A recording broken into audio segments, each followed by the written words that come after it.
வணக்கம். மே 1ஆம் தேதி தமிழ்நாடு முழுக்க சில முக்கியமான அப்டேட்ஸ் வரப்போகுதுன்னு ஒரு தகவல் வந்திருக்கு. இந்த அறிவிப்புகளை பத்தி தான் இன்னைக்கு நாம ரொம்ப ஆழமா, அதே சமயம் ரொம்ப தெளிவா அலச போறோம். எந்த ஒரு யூகமும் இல்லாம நமக்கு கிடைச்சிருக்கக்கூடிய அதிகாரப்பூர்வ தரவுகளை மட்டுமே வச்சு இந்த மாற்றங்கள் என்னென்ன அப்படிங்கறத நாம இப்போ பார்க்கலாம். வாங்க நேரா விஷயத்துக்குள்ளே போயிடலாம். சரி, முதல்ல நம்ம கவனிக்க வேண்டியது இந்த 5 அப்படிங்கிற எண்ணம் தாங்க. ஆமாம், மத்திய அரசு அறிவிச்சிருக்கிற அந்த 5 புதிய மாற்றங்கள் என்ன அப்படிங்கிறதுல தான் இப்போ எல்லார் கவனமும் இருக்கு. இந்த 5 மாற்றங்களும் சாதாரணமான ஒரு விஷயம் கிடையாதுங்க. நம்ம அன்றாட வாழ்க்கையில ஆரம்பிச்சு ஒட்டுமொத்த மாநிலத்தோட செயல்பாடுகள் வரைக்கும் இது ஒரு பெரிய தாக்கத்தை ஏற்படுத்த போகுது. சோ இந்த 5 அப்படிங்கிறது வெறும் நம்பர் இல்ல, இது ஒரு புதிய சிஸ்டம்கான ஆரம்பம் அப்படின்னே சொல்லலாம். இப்போ இந்த கால அட்டவணைய கொஞ்சம் கவனிச்சு பாருங்க. மே 1ஆம் தேதிக்கு முன்னாடி வரைக்கும் நாம ஃபாலோ பண்ணிட்டு இருந்த பழைய சிஸ்டம் ஒரு பக்கம் இருக்கு. ஆனா மே 1க்கு அப்புறம் வரப்போற அந்த டிஜிட்டல் ஷிஃப்ட், அதாவது புதிய டிஜிட்டல் மாற்றங்கள் இன்னொரு பக்கம் இருக்கு. நிர்வாக ரீதியா பாத்தீங்கன்னா இப்படி ஒரு குறிப்பிட்ட தேதியை டார்கெட் பண்றது பழைய சிஸ்டத்திலிருந்து புதிய சிஸ்டத்துக்கு நாம மாறதுக்கான ஒரு தெளிவான கோடு அப்படின்னு சொல்லலாம். சுருக்கமா சொல்லணும்னா, பழைய பழக்கங்களை விட்டுட்டு புதிய நவீன முறைகளுக்கு நாம எப்படி மாறப்போறோம் அப்படிங்கிறதுக்கான ஒரு கிளியரான மேப் இது.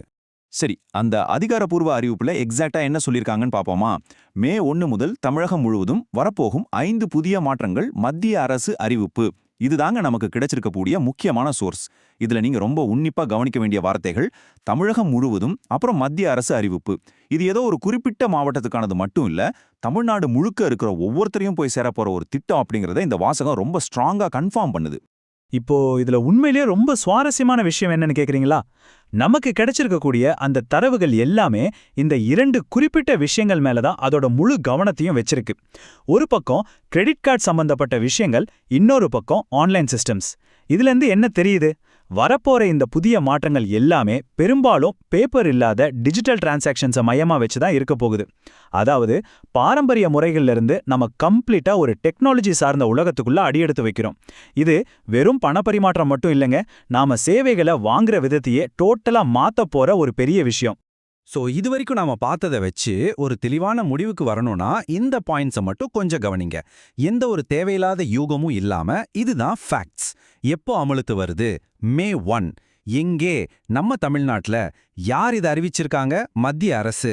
இதுல பயன்படுத்த போற முக்கியமான ஃபினான்ஷியல் டூல் என்ன? Credit cards. இதுக்கான அடிப்படை கட்டமைப்பு என்ன? ஆன்லைன் தளங்கள். இவ்வளவுதாங்க. இதுதான் நமக்கு கிடைச்சிருக்கிற ஆதாரங்கள்ல இருக்கிற அசைக்க முடியாத உண்மைகள். இதை மட்டும் நம்ம தெளிவா மைண்ட்ல வச்சுக்கிட்டா போதும். இறுதியா நம்மளோட ஆதார தகவல் நன்றி அப்படிங்கிற வார்த்தையோட முடிவடையுது. நாமும் இந்த அலசலோட இறுதி பகுதிக்கு வந்துட்டோம். இந்த டேட்டாவை மட்டும் வச்சு வரப்போற மாற்றங்கள் எந்த திசையில பயணிக்க போகுது அப்படிங்கறத நாம இப்ப ரொம்ப தெளிவா புரிஞ்சுக்கிட்டோம். ஆனா முடிக்கிறதுக்கு முன்னாடி உங்களை யோசிக்க வைக்கிற மாதிரி ஒரு கேள்வி. கிரெடிட் கார்டுகள், அப்புறம் ஆன்லைன் பரிவர்த்தனைகள்னு இவ்ளோ பெரிய ஒரு டிஜிட்டல் அலை நம்மள நோக்கி வருதே, உண்மையிலேயே இதுக்கு நம்மளோட உள்கட்டமைப்பும் நம்ம மக்களும் எந்த அளவுக்கு தயாரா இருக்காங்க? நீங்க என்ன நினைக்கிறீங்க? இந்த ஒரு முக்கியமான சிந்தனையோட இன்னைக்கு நம்ம விடை பெறலாம். தேடல் தொடரட்டும்.